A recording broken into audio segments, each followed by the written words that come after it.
Welcome back to High School Sports Extra, presented by Nicolay National Bank. And who better to bring in for the first High School Sports Extra of the new year than the one and only Ricardo Arguello from the Appleton Post-Crescent.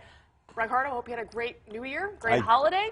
I did, and I hope you did too. I did. Any sort of resolutions for the new year? For 2020? Just to make sure to write the best story possible when I'm covering all of our state champions. That's a very good, that's a good PC answer, right? Yes, it is, very much so. Well, you know, kind of the end of the year always gets a little bit hectic with the holidays, Christmas, Thanksgiving, and now that we've kind of turned to a new portion of the calendar, how much are you looking forward to the road to March? I love it. This is the crux of the conference season, so you're going to see a lot of the rivalries get heated up. I've already seen a couple so far this past week, so we're excited. I know this is an exciting time for you guys, too, to kind of get, you know, there's nothing quite like March Madness and everything leading up to it. You know, sometimes it doesn't get a nice little name like March Madness, but it's just as intense, and we're all looking forward to it. And you're going to be in the crux of all that madness, Everything, right? everything. I can't wait to be the straw in the middle, you know.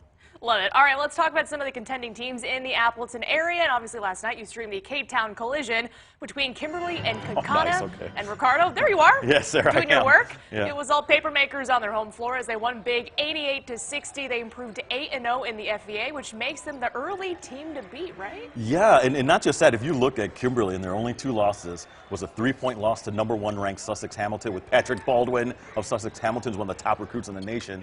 They proved their worth there, and their other loss was to Arrowhead, another close game at the WVY shootout. This team has everything, Lily. You look at a team, what do you need? You need a good shooting guard. You got one in Jake Buchanan. You need kind of a tall kind of guy that sets things up in the paint and can hit from the outside. You got Asman doing that. They have a lot of depth, a lot of athletes. You know Kimberly, Lily, a lot of athletes at Kimberly, and that's up and down this roster. They look fantastic. I would not be surprised if they do pop on through the Kohl Center. Oh, I like it. I like it. Well, another marquee matchup in the Fox Valley Association last night. Nina went on the road and defeated Hortonville in a tight one, 78-74. Ricardo, these appear to be the two teams that are really nipping at Kimberly's heels this season, so plenty of talent on these squads to make things interesting down the stretch. Yeah, quick on both teams. Let's start with Hortonville first. First off, that's a Division II team. So when you look at the D2 aspect around this region, they're quickly becoming the favorite to kind of get out of this region in terms of down to the state tournament. They have some great shooting guards. We just had a couple on our varsity roundtable show, Cole Warning and Parker Lawrence. Just a lot of talent on Hortonville. They're excited. They've always wanted to kind of play with the big boys in the FVA when they made the move from the Bay to the FVA, and this is their shining moment right now. Can they make it through to the Kohl Center? I think they have as good a shot as anyone in D2. As for Nina, we all know they have the hot shooting guard, Max Klesmau. This is a team that made it to state last year. They're also hot. They had the one little, they kind of stubbed their toe against Appleton North earlier this season, but that's also a team in D1 that they and Kimberly, I'm always looking at the playoffs as well as the conference, Lily. I look at those two teams as possible a matchup too as well once you get way down in sectional semifinal, sectional final down there in D1. Oh, I like it. I like it. All right, well, one more topic on the boys' side. We'll go to the Bay Conference. Seymour off to a 10-0 start overall, and the Thunder are now the only unbeaten team left in the Bay. Seymour passed another big test earlier this week when they got past Xavier 91-82. Legendary head coach John Murphy, who has his team playing really well, and they've a lot of talent.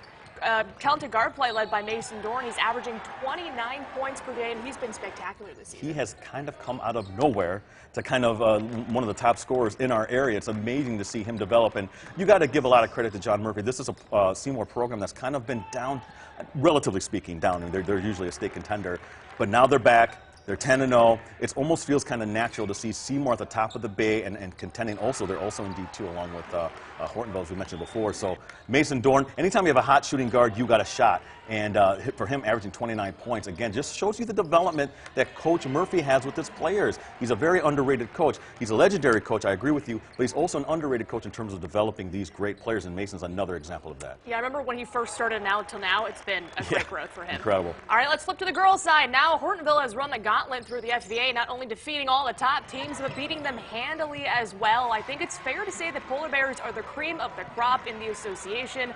Celeste Radka really seems to have done a good job keeping their focus game to game, because when you've gone to state in consecutive years like they have, it's very easy to look ahead, and they have not done that this season. No, and you know, Hortonville has, again, they're very similar when you look at Kimberly. The boys, they have a lot of everything you want. They have the shooting guard. They have the great penetrating point guard, Cami Pepler. They have Macy McGlone in there. They have a nice bench with a lot of young players, athletic young players. And really, I think their only slip-up was against Bayport early in the season. So you know they have the schedule to contend. Again, a Division II team. They look fantastic. They look championship caliber. And I know eventually, we might talk about this in a little bit, they're going to have to run into Beaver Dam when you get into the playoffs. That's going to be an interesting matchup because they've kind of ended their season the past 2 years at the state tournament. So speaking of Beaver Dam, yes. Just a little bit curious, it's a little early, but do you think they can give Beaver Dam a run for their money? I think this is a much, much better Hortonville team that you've seen the last 2 years. And I don't want to say Beaver Dam has taken a hit, but they don't seem to be that nationally ranked powerhouse team that they were last year, maybe the year before. I think the odds really, I don't want to say they favor Hortonville, but they're much better for Hortonville in that theoretical matchup that they would meet up again at the state tournament. I would really think they have a really good shot at maybe either beating them in a semifinal or maybe meeting them in the final. Yeah. Ooh, I love it. All right, well, lastly, a couple of Division I teams looking not only to compete for a conference title, but perhaps make a deep playoff run squared off this week with Appleton East taking on Kimberly. The Patriots' lone loss of the year came to Hortonville, but they are a team that could be interesting down the stretch. What makes them so good? I think what's interesting about Appleton East is, first off, Joe LaChapelle is really an underrated coach, but he has a lot of young players. So his daughter, Emily LaChapelle, is one of the top players in our area, but they have other great young players. You look up and down that roster, along with Kimberly as well, you see a lot of freshmen, a lot of sophomore. So not only are they getting game minutes here that's going to pay off in the postseason, but there happen to be very talented players who have a lot of, I want to say experience in big games, but they play a lot of AAU ball, so they play against top players. Both these teams are going to be rugged and really kind of battle-tested once you get into the postseason. And both these teams, along with Hortonville, I guess you could say are the top three in the FEA. We still have the second half of the conference to go, but I love Appleton East. I think they have everything that you need. And for Kimberly, when they play their game, Troy Cullen ball, they can beat anybody. Right now, they're kind of up and down. They've also had a tough schedule as well. But I think that should pay off again when we talk about teams, kind of ascending in the postseason. Well, one quick question for you here. We've talked about the cream of the crop, the Kimberleys, the Hortonvilles, Appleton East. Give me one team that might surprise the season down the stretch.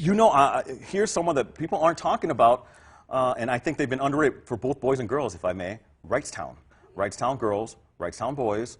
Wrightstown girls have Ella Denny. She's averaging like almost 30 points a game, it seems like. And Wrightstown boys, they battle in a very tough Northeastern Conference, but I would not be surprised to see either one of those teams at their respective state tournaments. Ooh, great analysis there from Ricardo Arguello from the Appleton Post-Crescent. Thank you so much for stopping by. Thank you, Lily. And we'll see how these teams do down the stretch. It's going to be a fun season down in the Valley.